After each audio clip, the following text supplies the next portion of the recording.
In this video, we'll go over a series of options in our base offense. Our base offense will consist of 4 players out. We're in red here, so you can see 2 is on the left. 2 is on the right facing the basket. 3 is on the left facing the basket.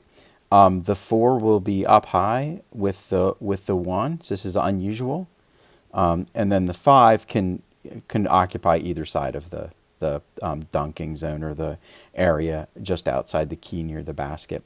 So this will set up several options. One of the options is when we're bringing the ball down court, if the defense is pressuring our point guard or the ball carrier, the 4, or really any player, should set a screen high in the zone to open up that, to give that ball carrier some freedom. At any point, anyone away from the ball can set a screen for someone on the ball in this offense, set a ball screen. And you should signal that you intend to set a screen or that you want a screen by raising your fist in the air to signal that you're coming to set a screen. That way the ball carrier knows to dribble the defender into the screen that you're setting. And remember, when you set a screen, you've got to stay in that position. You can cover yourself, right? You can guard yourself. You should need to stay in that position. You can't be moving. So if the screen isn't set perfectly, if it's not dribbled perfectly into you, the defender, don't move to reset the screen while there's contact happening. That will get called as a foul. So in this case, what we intend to do is to have the 4 come up and set the screen for the 1. The 1 dribbles around it, but then the 4 rolls off the screen and is hopefully wide open for a pass, and that gives the 4 several options. The one option is to drive it to the hoop. Another option is to pass it out to the 2 and 3 to shoot an open long range shot. So any shot, if you're open, any shot that's in your range, you should take. They can also pass it into the 5, who can put it into the basket. That's one option from our offense, is always setting picks and rolling off those picks and getting a pass. Another option for every player who's off the ball in our offense is a V-cut reverse. So just say, for instance, this is just showing 2 players, but you're 1 pass away from the ball. What you can do is signal by facing the person with the ball and stretching one hand out as if you want to pass outside. And that's going to be a signal that you're going to do a V-cut reverse. So basically it's a quick V-cut and then a drive to the basket. And so simple in this example, you're actually making contact with the defender because they're playing you hard. So you signal, you extend your one hand, cut toward a normal V-cut toward the defender. As you make contact, make the normal V-cut. And then after you V-cut out, quickly curl toward the basket. And then hopefully, if the ball carrier is aware and you get open, you get a pass driving to the basket and score a layup. Another option in our offense is screening away. So generally when you make a pass in the offense, I don't want you to stand still after the pass. I want you to move. And so screening away is an easy option. And what that will do is confuse the defense, create motion, and create open players on our team. And so if 4 were to pass to 1 here, what I would like them to do is then go set a pick on the person defending 3, not on 3, but on the person defending 3, which will create open space for 3 to run and receive a pass. So let's see what that looks like. 1 throws the pass, goes and sets a screen on 3's defender. After the screen is set, the player whose defender is screened should cut to the ball and look for a pass cutting to the basket, right? So what you can see is space opened up. That person cut to the basket. An important thing here is that 4 came back to the top and filled. So we always want to fill at the top, right? So when we're shooting on our basket, when we're taking shots, we want to try to keep 2 people at the top of the key. And the main reason for that is if there is a turnover, we have 2 safety valves back to defend, to deny transition or breakaway baskets going the other way.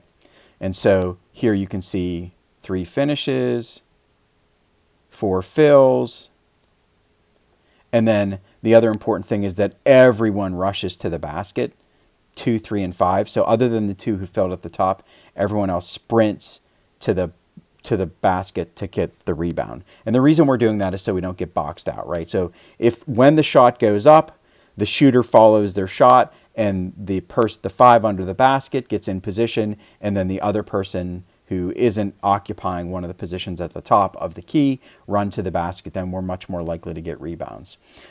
If we get the rebound, we should put it back quickly or kick it out to someone who's open.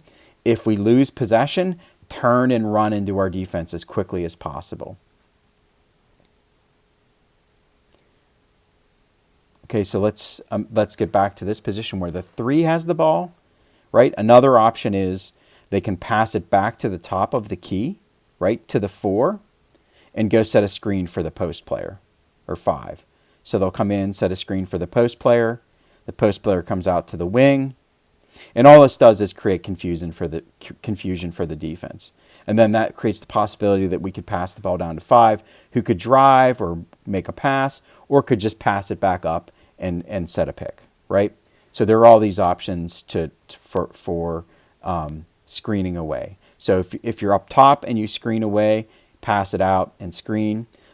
Anyone on the court can actually pass and go down and screen for the player in the paint. So those are all the options. You can pass and screen away to another player who's one of the 4 out. You can pass and screen for the post player. This is another option in our offense. In this one, after you pass away, you're going to go set a screen for the player in the paint, and then run a play off of that. So we won't call this play. This is just the kind of thing that I want you to recognize as an option, and for players on the team to recognize when it's happening. So obviously this won't be obvious the first couple of times you run it, but if it's successful, then it will become an obvious thing that we'll do repeatedly. But we won't call this from the sideline. We'll let the players sort of make these decisions. So in this case, the 4 passes to the 1, and then goes and sets a pick for the 5 to come up, right? So pass to the 1, go down and set the pick on the 5 for the 5. The 5 comes up, and at that point, the 5 should receive a quick pass from the 1, hopefully while they're still moving. Remember, we always want to be moving toward the passes. So if we're running down court, we'll be running down court to the passes that are put ahead of us. And if we're in our offense, we're going to be running toward the pass as it comes to us, right? We don't want to stand still and wait for passes. At this point, the 1 has passed to the 5, and the 5 has some options here. The 5 can shoot if they're wide open. They can drive to the basket for a layup, or they could pass it to the 4, who's going to move and get open and then score a bucket, right? So that's another option out of our base offense.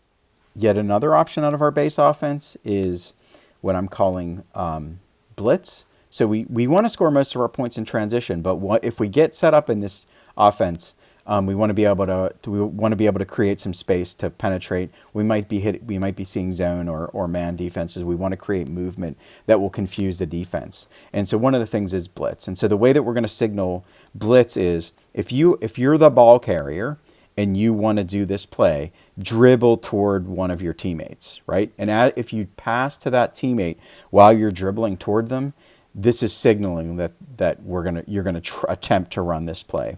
And so in this play, 1 starts dribbling, passes to 2, and then if they keep running toward the pass that they just made, it's a signal that they're going to expect to get the ball back as they come around. So either as a handoff or a really, really short pass.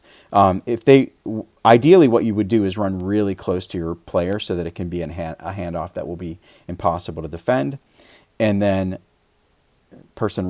player 1, the person who was the passer, runs around, receives the pass, curls toward baseline. At this point, if this shot is within your range and you're wide open, take the shot. If it's not within your range, drive in for a mid-range jumper. And even easier would be if the 5 is open, get the ball into them for an easy layup. So in general, all of these things are options from our base offensive set. So you want to be able to think about those things, setting screens for the players who are up high, the V cut, which you're going to signal with your hand by outstretching your hand, V cutting, and then running to the basket. Anytime you make a pass, I want you to think screen away, but there's also this option to screen toward the post. The post player can come up and get a pass and then hit whoever's running toward the basket. And then there's this play, which I called blitz, which is you have the ball, you're running along the arc, you pass to one of your teammates, you're going to expect to get a handoff back, right? When that happens, when there's this, you can see there's this crowd of the 1 and 2 down there. What I would want to happen in this case is for the 2 to fill up toward the top of the paint. We always want to be thinking a player just moved, they created a space, especially if that space is near the top of the key. We want one of the other players on the wing to come back up and fill that. Once you're filling that role, that once you're at that spot, you kind of have the responsibility of those players who are at the top of the key. So if there's a shot, if you're one of the players who filled at the top of the key, you've got to think that now you're a possible defender if we turn it over, and your goal is to prevent transition baskets.